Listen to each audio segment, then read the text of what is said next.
Hi guys, welcome back to my channel. If you haven't subscribed, please subscribe, please like, please share. And today is so exciting because we're doing our Bible study. It's our Bible study week and we're going to be studying the book of Esther. Yes, Esther. So we're going to read from Esther chapter 1 to Esther chapter 10, and we're going to be taking life lessons from it and what this Bible passage can teach us as women, as individuals, as husbands, or just as people in relational people. So follow me. All right, so the book of Esther, and I'm going to be reading from the New King James Version. Esther chapter 1. Now it came to pass in the days of Ahasuerus. This was the Ahasuerus who ruled over 127 provinces from India to Ethiopia. In those days, when the king Ahasuerus sat on the throne of his kingdom, which was in Shushan, the citadel, that in the third year of his reign, he made a feast for all his officials and servants, the power of Persia and Media, the nobles and the princes of the provinces being before him. When he showed the riches of his glory, of his glorious kingdom, and the splendor of his excellent majesty for many days, 180 days in all. And when these days were completed, the king made a feast lasting 7 days for all the people who were present in Shushan, in the citadel, from great to small, in the court of the garden of the king's palace. There were white and blue linen curtains, fastened with cord of fine linen and purple on silver rods and marble pillars, and the couches were of gold and silver on a mosaic pavement of alabaster, turquoise and white and black marble. And they served drink in golden vessels, each vessel being different from the other, with royal wine in abundance, according to the generosity of the king.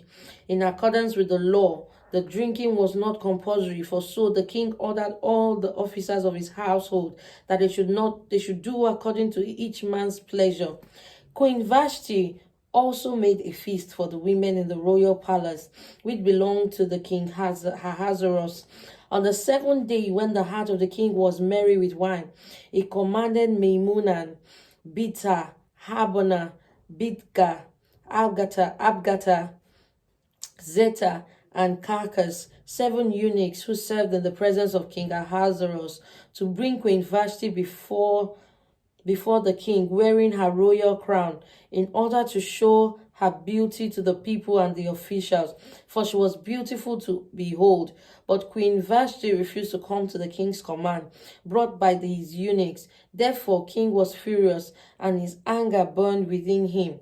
Then the king said to the wise men who understood the times, for this was the king's manner towards all who knew law and justice, those closest to him being Kashina, Sita, Admata, Tarshish, Mers, Mashina, and Memucan, the 7 princes of Persia and Midian, who had access to the king's presence and who ranked highest in the kingdom. What shall we do to Queen Vashti according to the law, because she did not obey the command of King Ahasuerus brought to her by the eunuchs? And Memucan answered the king and the princes, Queen Vashti has not only wronged the king, but also the princes and all the people who are in the provinces of King Ahasuerus. For the queen's behavior will become known to all women, so that they will despise their husbands in their eyes. When they report, King Ahasuerus commanded Queen Vashti to be brought to him, to brought him before him, but she did not come. This very day, the noble ladies of Persia and Media will say to all the king's officials that they have heard of the behavior of the queen. Thus they will be excessive, contempt, and wrath.